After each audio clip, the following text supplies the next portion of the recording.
Hello, friends, and welcome back to The Objective Hindu. Today I'm here to discuss the very sad incident that's happened in Kashmir, in northern India, where 26 people were brutally killed by terrorists, at least what appear to be Pakistani backed terrorists, as has been the pattern over the last many decades in that region. And I want to talk about what happened, what the Indian response has been, what the Pakistani response has been, what the world response has been, and offer a little bit of a critique and commentary on what we really should be, how we should be thinking, and what we should be doing as a global community, but also from an India particular sort of perspective. So, what really happened? A couple of weeks ago in Indian Kashmir, well, all of Kashmir is Indian, but the part of Jammu and Kashmir, I should say, that is properly integrated with the rest of India. Terrorists somehow managed to enter an area which is actually in the Kashmir Valley, so it's actually not very close to the line of control which separates the Indian part of Kashmir from that which is illegally under Pakistani occupation. But this area is known for its very picturesque valleys, like Switzerland-styled alpine slopes, and it's summer. It's spring, and it's a beautiful time there in that part of the country, and a lot of tourists were um, essentially just relaxing and having a picnic there. When I don't know how many, I think there were six. Some people say eight, but several terrorists who presumably have crossed the line of control from the Pakistani side into the Indian side, selectively identified and butchered 25 of those tourists who were obviously unarmed and unprepared for anything like this. So it was really shocking, and the brutality of the action should shock us. But I'm not surprised that both the timing and the nature of the action, and I'll speak about that separately as to what lessons we can draw from what has just happened. But as far as the facts of the case are concerned, let's just focus on what happened for a second. So these people, we are not 100% sure who they were, where they came from, but I mean, if the past is any guidance, they tend to be Pakistani trained and armed, and they often have some local support, unfortunately, although I must say such support has been dwindling over the last few years. But clearly, for a group of people who are well armed and well provisioned to enter uh, deep inside Indian Kashmir, like I said, this area is not necessarily adjacent to the line of control. So they had to come in and stay somewhere before planning this particular attack. And they conducted it with the brutality that obviously they intended it to conduct with. And these were innocent people, and there was very little or no security there. Now, a few things that are worthy of specific sort of this focus is that they specifically targeted the Hindus. I mean, most of the tourists were Hindus anyway, but there are several reports that the terrorists specifically asks, when they were able to, when they held a gun to some of these tourists' heads, they asked them to recite the kalma, or the shahada, essentially the Islamic proclamation of their faith, and to check whether that person is a Muslim or not. And there are also some reports that in some cases they also asked the men to undress to check whether they were circumcised as some sort of a test of whether the person was or is a Muslim or not. So they were very clearly looking to separate the non-Muslims from the Muslims and only kill the Muslims. And they successfully did this in 25 cases. So they shot mostly men, I think actually only men, in front of wives and children after identifying them and testing for their faith.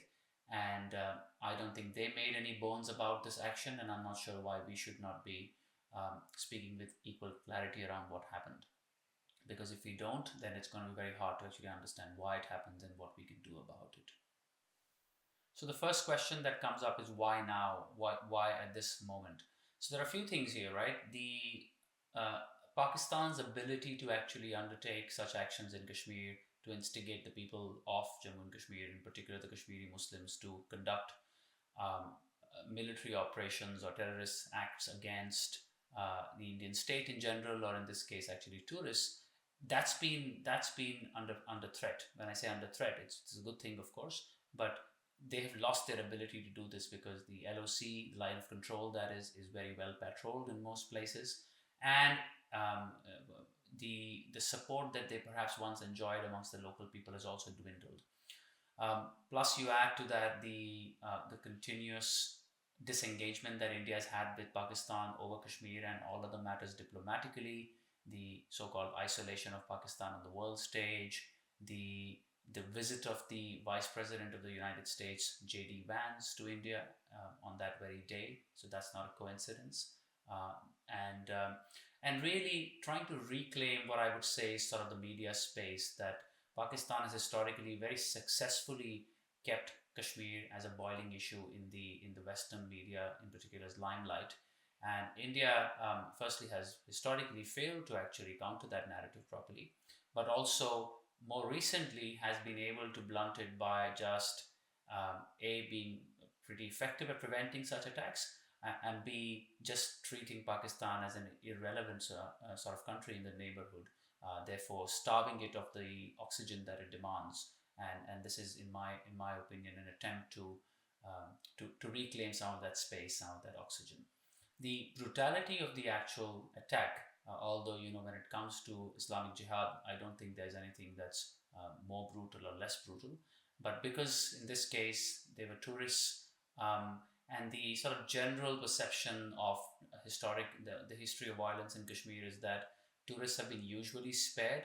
Um, it was they, I don't think it's actually true to say that they've always been spared. A lot of civilians have been killed over the years, but usually it's fair to say that terrorists, and perhaps this applies more to the homegrown terrorists, so those who had joined the Islamic jihadi cause from within Jammu and Kashmir, as opposed to those who came from across the border, they usually have historically not targeted people who were either civilians or certainly not tourists. And there are many reasons for this. I think the most important one was that the economy of Kashmir depends heavily on the tourists, and they very quickly lose support by doing so within the valley, because it's a question of bread and butter.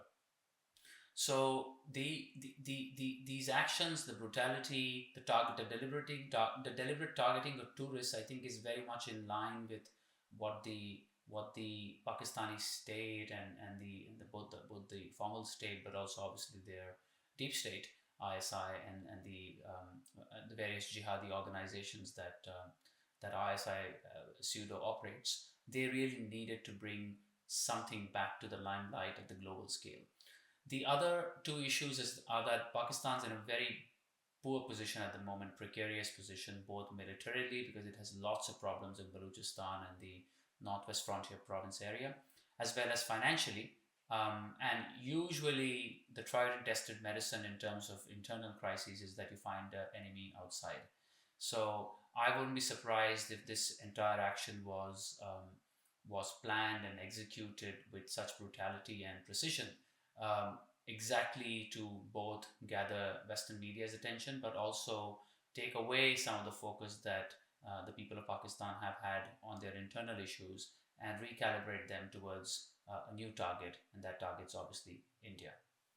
There are a couple of other things that we should talk about. One is that I've been historically very critical of the Indian state, including the Home Minister's continuous assertions, including on the floor of the parliament, that Kashmir is now normal, militancy is over, terrorism is over, etc.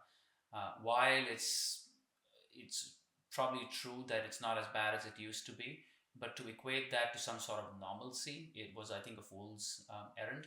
And I actually think that the Indian government has has really led the lambs to the wolves, proverbially, because they have been essentially saying that Kashmir is so safe that everyone should go and visit. And look, people have been obliging, people have been going there, and I think these people have been led to their slaughter.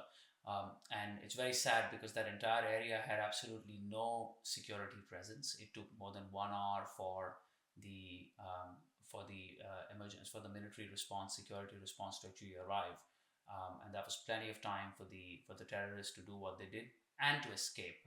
By the way, they've still not been caught, and it's very likely that they're still within Indian Kashmir because it's It's one thing to get in, it's another thing to get out. So I guess at some stage they will be caught. But coming back to what I was saying is that the Indian state's insistence that Kashmir is normal because it just wants to show, I don't know, it's probably to brandish its secular credentials or to show to the world that, hey, look, we've won the hearts and minds of the people.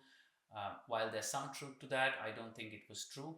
And I think this attack is again a very deliberate act to shatter that image to whatever extent the BJP had managed to create it.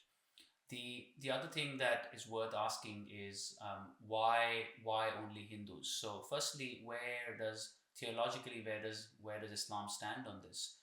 Now, of course, you can, as with religion, you can ask people and you can always find five different opinions. But there is, of course, a very plausible explanation for all this, and according to certain Islamic doctrines and rules of war, there's legitimacy for such actions. It's called Darul Harb, so the place of war. And many Islamic jurists within Pakistan have already declared Kashmir to be a Darul Harb. That means the rules of war therefore apply there. And amongst those rules of war, to target the enemies, and in this case, the enemies are the Hindus, is kosher. And in fact, to target the women and children is forbidden, and I'm not surprised that they did not kill the women and children. Now, funnily, it's actually in many cases okay to either rape the women or to take them as sex slaves, which has been something that's been consistently done across the history of Islam. And if you go back to even the recent carnage in Israel, where Hamas did something, of course, much worse, I would say, but similar in its ideas and its intentions, they took many young people, especially women, hostages across the border into Palestine from Israel, some of whom are still in their captivity, as you may or may not know. So this action, remember, if you're defending something, it's like playing a game of football. If you're trying to defend a goal, you need to defend it each time, and you have to get it right. But if you're attacking, you only need to get it right once. So maybe 99 out of 100 times the Indian state and security forces, etc., have managed to prevent this in the last, let's say, few years. But this time they've got it right, and it's obviously a very heavy and sad price that people have had to pay for that particular failure. The interrelated question there is when I talked about why they targeted Hindus, because you can make the argument, but Avi, these doctrines have existed even previously, and so why haven't they always targeted Hindus? Well, firstly, they have as far as possible, and they're readily available. But the valley is almost empty in terms of any ethnic diversity. So it's very hard to actually find any Hindus, let alone many of them in one place. So they had to go after the tourists, because obviously tourists come from other parts of India, and just demographically and statistically, it's a high probability that most of them will be Hindus in line with the country's population. So that, plus the fact that I talked about the relevance or the lack of oxygen that these groups and Pakistan have had in the last few years. I think there's a very deliberate ploy there to also pit the Hindus versus the Muslims in India. Because doing this, of course, they know will inflame Hindu and right wing leaning tempers within India. And what Pakistan has always wanted is to justify the two nation theory, right? Which, perhaps we'll talk about some other day, because I don't think it requires much justification. Ambedkar agreed with it. But what they love to do is to meddle in our affairs, sometimes covertly and sometimes very overtly, like this time, and try and create a rift, or exploit a rift, I should say, because I think there's already a rift. There was always one. Exploit it to make the point that, hey, in quotes, hey Muslims, look, we told you you're not safe with the Hindus in India. And so the hope that the terrorists and their handlers and their masters in Pakistan have is that there will be a massive backlash against ordinary Muslims in India, and in particular against Kashmiri Muslims. Because if that happens, their narrative grows in strength, and they're able to isolate the Muslims, particularly Kashmiri Muslims, and recruit more of them to essentially do more of such actions and basically to propagate terror across the country, as they have over the last many decades. The hatred for the sort of, firstly for Hindus, but also for the right wing the so-called right-wing BJP government of India. I don't think it's a right-wing government at all. It's a socialist government. But that was also on display because there's at least one case where one of the terrorists killed the husband of a lady in front of her, and then she asks. Obviously, she's in a state of shock, but she asks also to be killed, and he explicitly says to her that we won't kill you, go back and tell Modi. Now, this is a very important telltale message, I think, because it's not that that person has personal access to Modi, of course, and the terrorists know that. But the idea is that you go and tell your, in quotes, Hindu leader that this is what you're going to get if you're going to challenge us. So I think that one message there, and that it was very tragic, of course, because that lady lost her husband in front of her eyes. But that message, for what it's worth, actually gives us all the evidence that we need in terms of who this attack was directed at. It was directed at the Hindus, but also at the Indian state, which in Pakistan, it's very fashionable to label it as some sort of a Hindu state. Okay, so let's talk about what has followed and India's response, the global response, etc. So there's been a lot of political posturing, and India's taken some in quotes actions, some in quotes tough actions, and some in quotes master strokes. So let me dispel some of those apparent master strokes because I don't think India's done any such thing. Now, look, I think the harsh reality is that India is not in a position to fight Pakistan. It never has been. I would say through the 60s, 70s, maybe even touching the 80s, India was actually the weaker of the two countries militarily, despite being much larger. As in, maybe it was 10% stronger, but that's hardly an advantage. It has now, after 10 to 15 years of reasonable central government rule and reasonable growth, coupled with deflation in Pakistan and economic stagnation, it has now reached a stage where it is okay. Yes, it is discernibly more powerful than Pakistan, but it is not as powerful as our chest thumping nationalists think it is.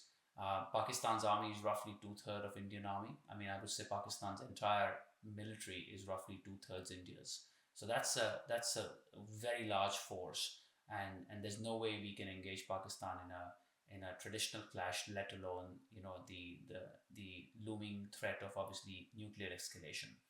The other big factor there is that this area where this particular attack happened, the unit or the division, actually it was not a division, it was a unit that was meant to patrol this area from a security perspective, that was actually moved and then later consolidated into a larger division on the Indo-Tibetan border in Ladakh with China.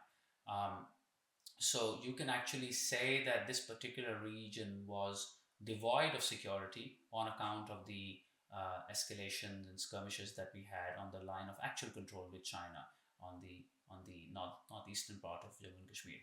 So that's also a sad reminder that we have a two border problem, and despite our YouTube warriors talking about how Pakistan is irrelevant and China is the main issue, etc. No, Pakistan's very relevant, and Pakistan's still a very powerful country militarily, and our relative advantage over them, both militarily and economically, while has been widening, it's nowhere as much as it needs to be for us to have any sort of realistic deterrence powers over a country which is anyway suicidal in its instincts. So that's the sort of thing I would say at the start to dispel any warmongers out there who are obviously vying for blood. Now, the conclusion that you draw from what I'm just about to say, I will do an analysis on some of the actions in a second, but I wanted to get this out there first. The conclusion that you can draw from what I'm saying is a desperate one, and it's a maybe even a demoralizing one. But in my opinion, India's policy, and I don't think they can say this, but I think this is very much the policy, is that if we lose 50, 100, 200 people every year in that part of the country, that's actually the cheapest price. So I'm stressing this. It's the cheapest price that we can pay to be a neighbor of with Pakistan. Anything that we do beyond that will actually be more expensive for us, both in terms of people and personnel losses, as well as from an economic lens. So, of course, the Prime Minister can't say that, that's fine. But I actually feel that unfortunately, a very measured response and not falling into the trap of some sort of an all-out escalation with Pakistan, because we are not in a position to actually fight any such war, especially with a country that itself has no desire to do anything for its own people, unlike us, is a bad idea. And then remember, there's the I talked about the Hindu-Muslim rift. What happens in such a war?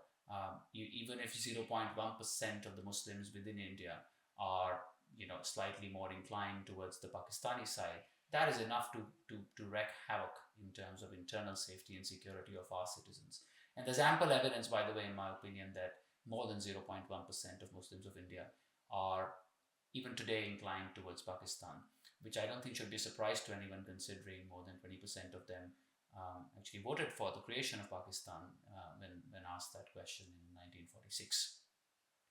So having said that, let's actually talk about what's been going on, and so what India has actually done. So as you know, India has cancelled all Pakistani visas and asked Pakistani citizens to leave the country within, I think, 48 hours or something. Look, I think this is just they've also recalled several staff from the Indian High Commission in Islamabad, which Pakistan has now reciprocated. So that's a usual protocol. So if one country does that, the other one follows.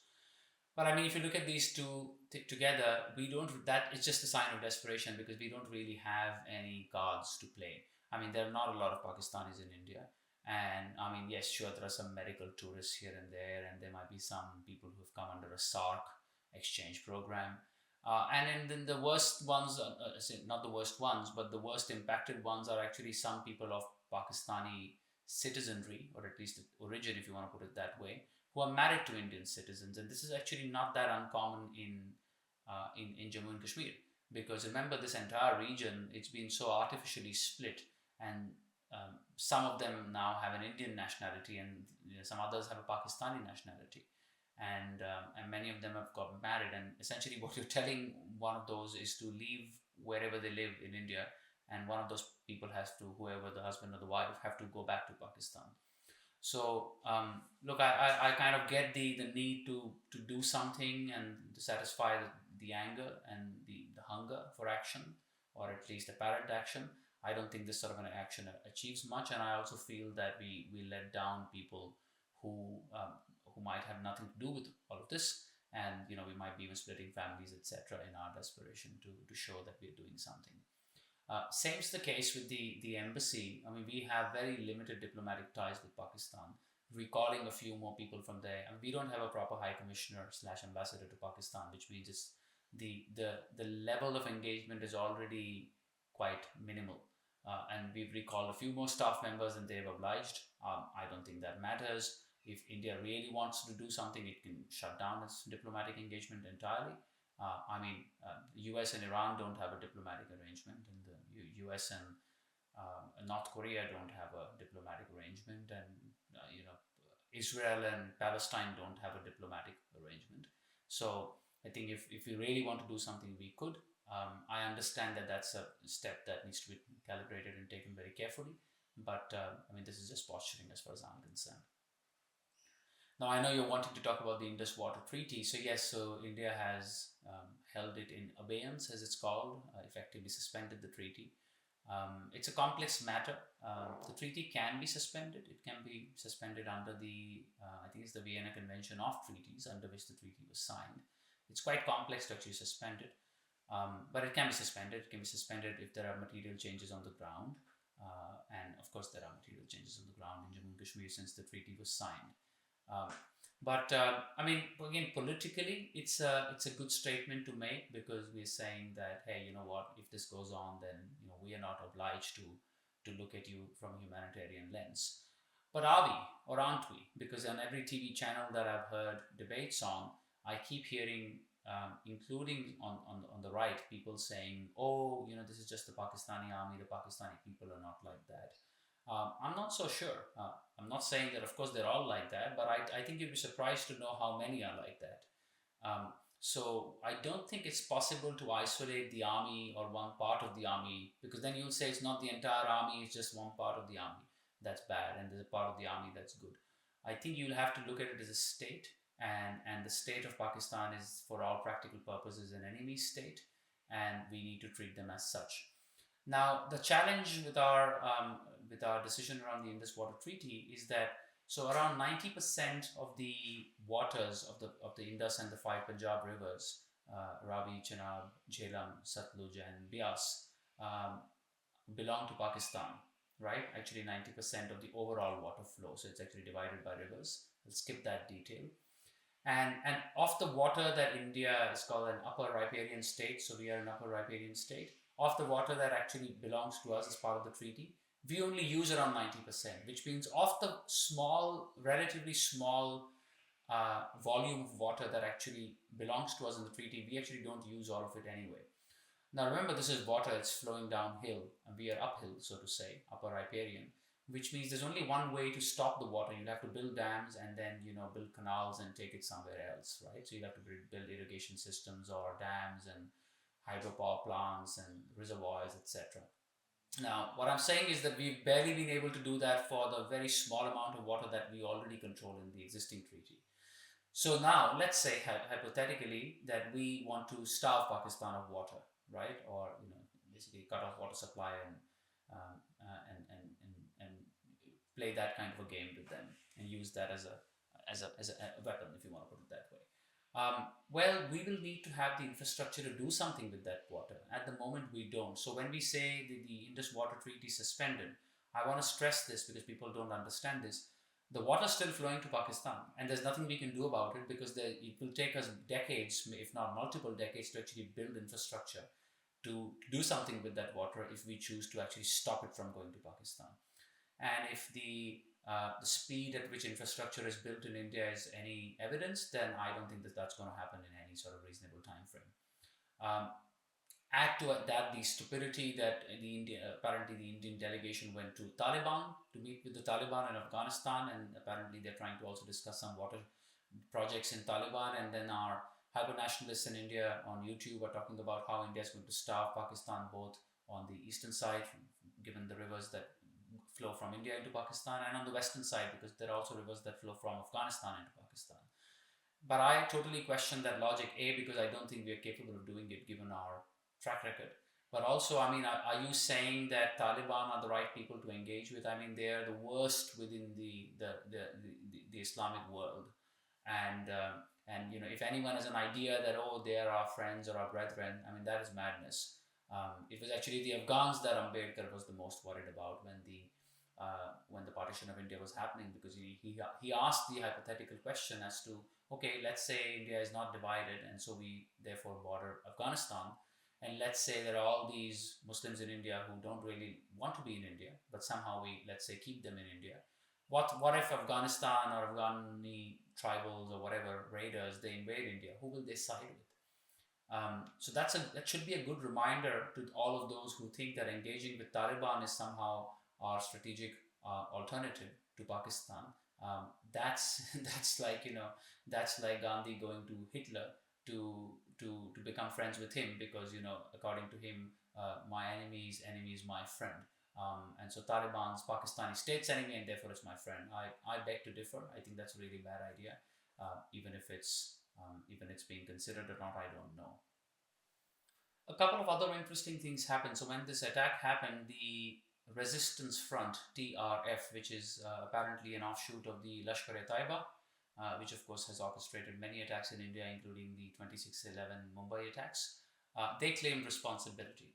So as you all know, when Islamist terror organizations historically, when they attack civilians or whatever, attack anyone anywhere, whether it's in India, whether it's Hamas, or whether it's ISIS, or whether it was the Madrid bombings or the London bombings, they very proudly claim responsibility because, again, I keep saying that they are very happy and very clear in their minds at what they have achieved and what their goals are. It's we, and it's the people on the other side, whether it's the Hindus in India or Europeans in general at the moment, who are very unclear and try and find some sort of a way to exonerate Islam and the sort of broader Muslim community by trying to be as specific as possible and trying to isolate the whole thing. But the TRF claimed responsibility, and it's very interesting. So they claimed responsibility, which is not surprising. The Indian state, of course, obviously immediately accused Pakistan, which is also not surprising because it's very high probability. Although I must say that the sad reality is that those people, whoever came in, would have had some local support. I don't think it could be orchestrated locally, but they would have had some sort of local support to carry out the logistics. Um, but what happened immediately after that is very funny. So on Sky News, I think UK or Australia, the Pakistani foreign minister was being interviewed, Khwaja Asif, and he started saying, I mean, firstly he started talking about how Pakistan's been fighting America's wars and they're a victim of terrorism, etc. But he said this entire thing is staged. So he says this entire thing is staged, which basically means to say that the Indian state has done this. Um, what followed from there is very interesting. Then Najam Sethi, who's supposed to be the beacon of Pakistani journalism and one of the sane voices there, etc. He meets with Karan Thapar, his long lost love and cousin. I think Thapar's family should have also just emigrated to the other side. Um, but he meets with Thapar, and Thapar gives him 1 hour of prime time, and Najam Sethi toes the same line and says that this entire thing stinks of an Indian staged operation, and that this is all managed and this is all a false flag operation, etc. These are terms that Pakistanis use to show how sophisticated they are. I'm not sure they actually succeed, but they both did this, and so this became the sort of official state narrative in Pakistan.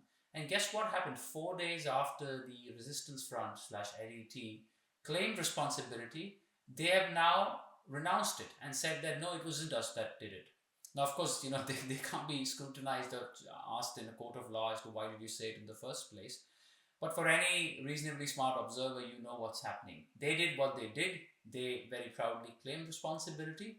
And then their masters, through the army and the ISI, uh, got in touch with them and told them that, hey, you know what, at this moment, we need to tone it down. So why don't you now issue another statement and say that we didn't do it?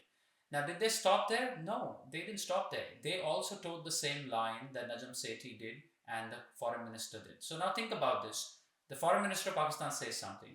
A civilian who's well entrenched in the Pakistani media says the same thing. And then a terrorist group, which Pakistan denies even exists, also says the same thing. So, there's no smoke without fire, is there? So they withdrew their claim, and they also accused India of staging this. So now the resistance front is accusing the Indian state of actually carrying this out rather than as against claiming responsibility as they did in the first place. Now the global response has been tepid and very lame as usual. I've reviewed all the major headlines in the publications globally, and I wrote about this briefly on LinkedIn as well. So for example, I distinctly remember CNN's coverage. Firstly, there's hardly any coverage, right? I live in Australia, and I think there was one small news article somewhere.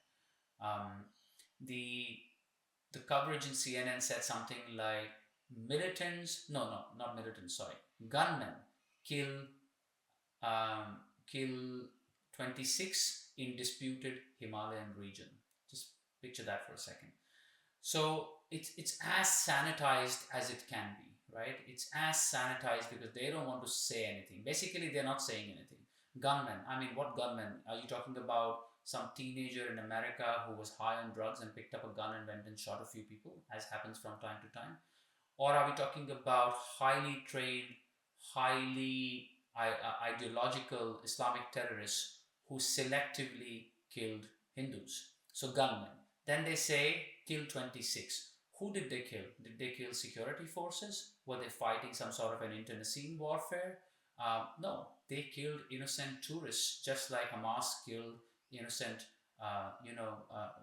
young people who were partying and reveling in a musical concert. CNN fails to mention that. And then they say in disputed Himalayan region. They can't even name the region, as if this region is like suspended in midair. It's not on the surface of Earth. They can't even call it Kashmir, right? I mean, I understand that they're going to call it a disputed region because, they basically they're all on the Pakistani side and have been always. But so this is the sort of response. And then I saw this story repeated in other major publications, New York Times. Like I said, in Australia, there was hardly anything. And I think this is a stark reminder of how abysmal India's public relations ability or lack of has been to take this narrative to the people in in the West and on the global stage. Now, I'm actually of the opinion that that's a waste of time, but the Indian state clearly is very interested in getting the rest of the world to agree with them. And if that is your objective, then I think they're both, the BJP and obviously historically the Congress have failed on all counts. And then lastly, people ask the question, can we do another round of surgical strikes? And apparently, the Prime Minister has given, in quotes, operational freedom to all the defense chiefs. The fact is, as I said at the start, India's military options are very limited.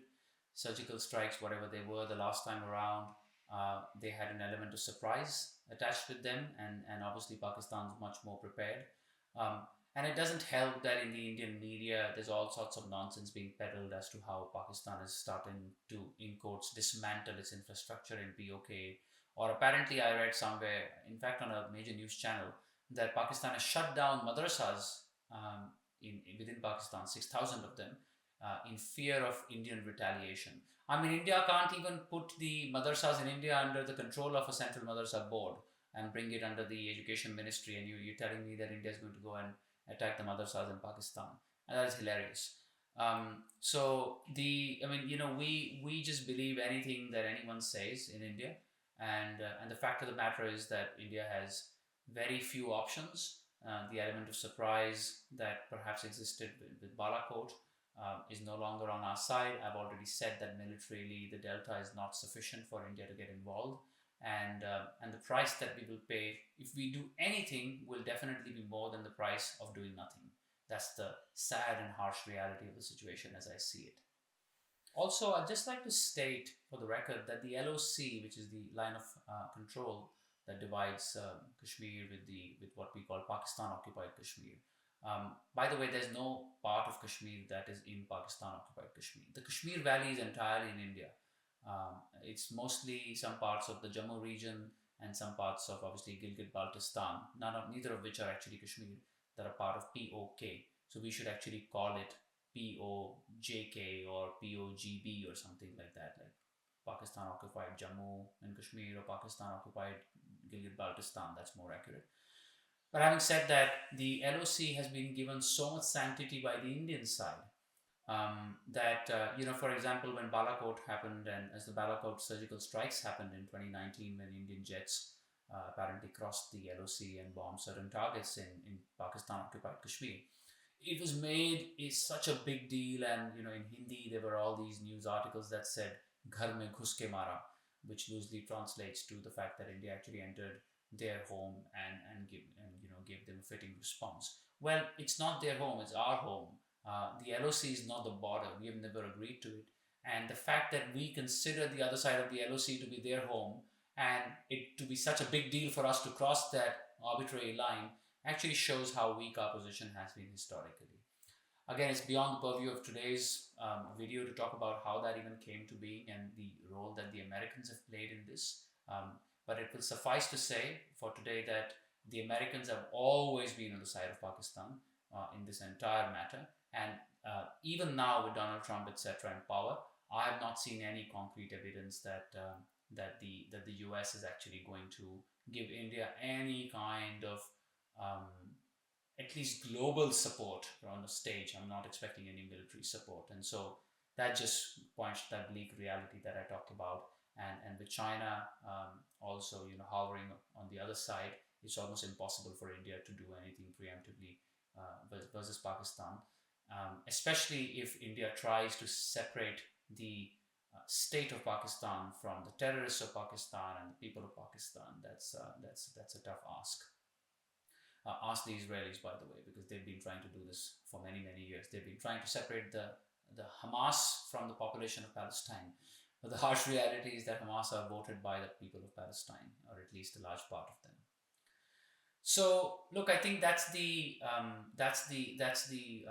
situation, and it's not very bright. It's very bleak. I think the world has failed to even talk about these issues with any degree of clarity. India has failed. The left or left-leaning media continues to side with Pakistan, and they can't even call a spade a spade. Forget about doing something about it.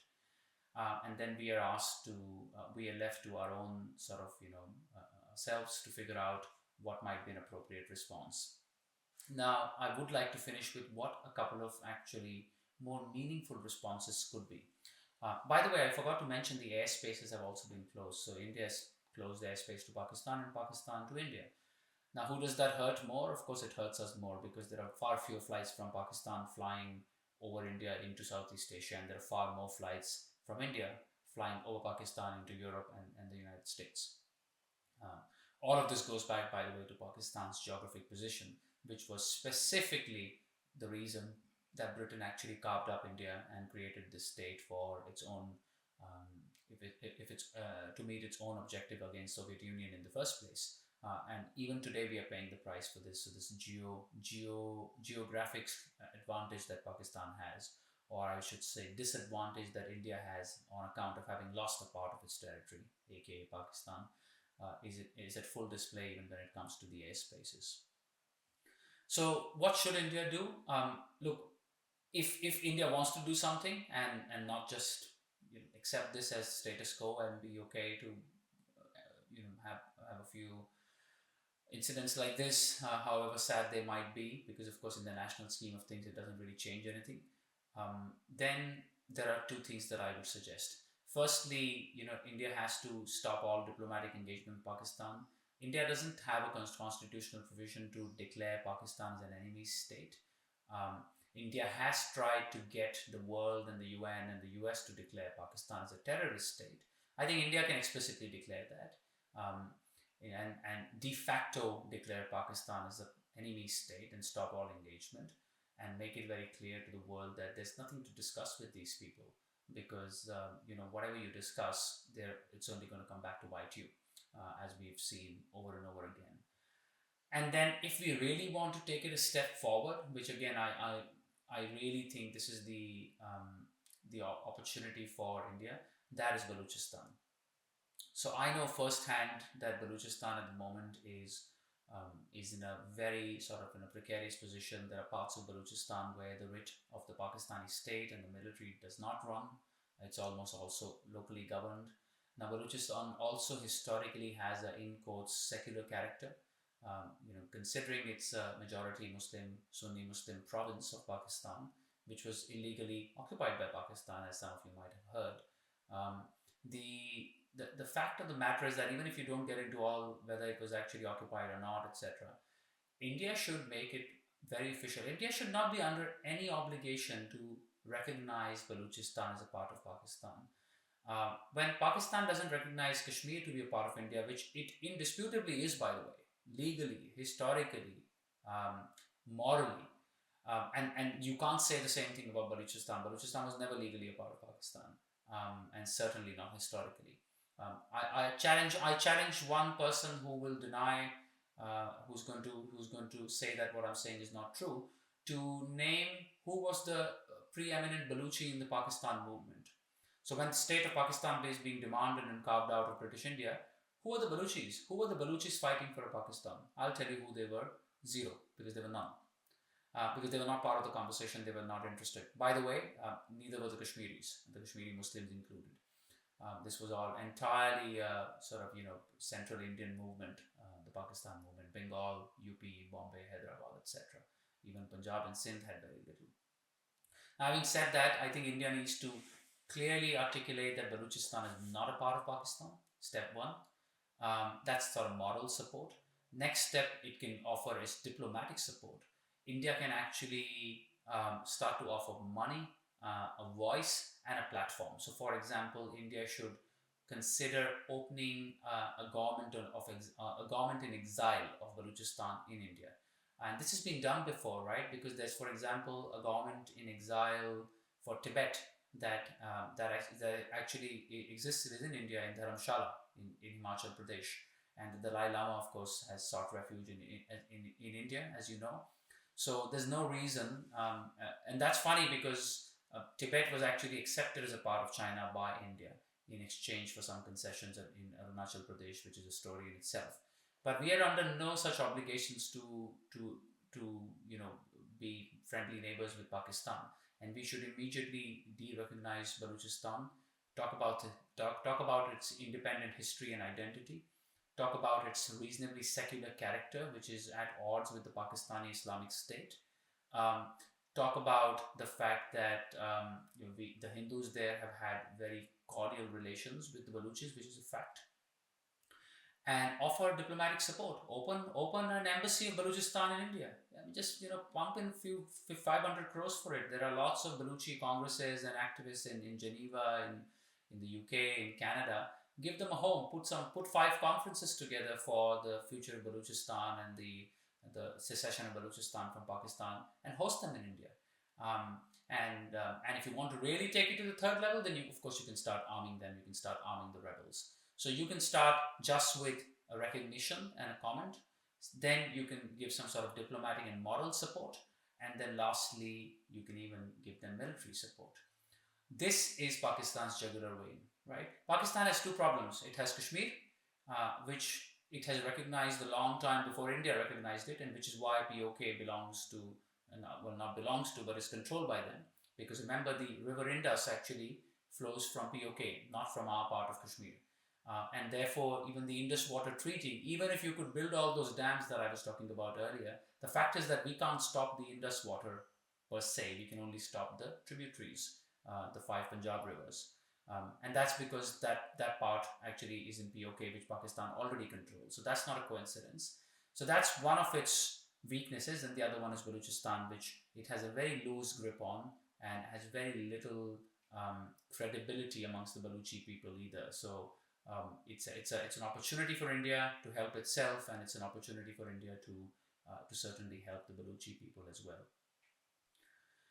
So look, I think this is the situation, and I just wanted to share some thoughts on the entire topic. We've covered why this happened, why now.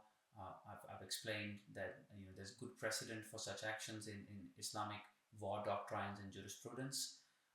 Talked about the cacophony of voices both on the Pakistani side and the Indian side, limitations in terms of our responses, of potential responses, the Western world and media coverage, and how disappointing it is and has been historically, and what India, the one or two things that India can meaningfully do, apart from, of course, just accept this as the status quo. So thanks for tuning in. If you found this video to be insightful, please do let me know, and feel free to share it with others as well. And when I have the time, I'll do either a follow-up, or I'll actually do a deeper video on the Kashmir in quotes issue /crisis by itself. But until then, have a nice day.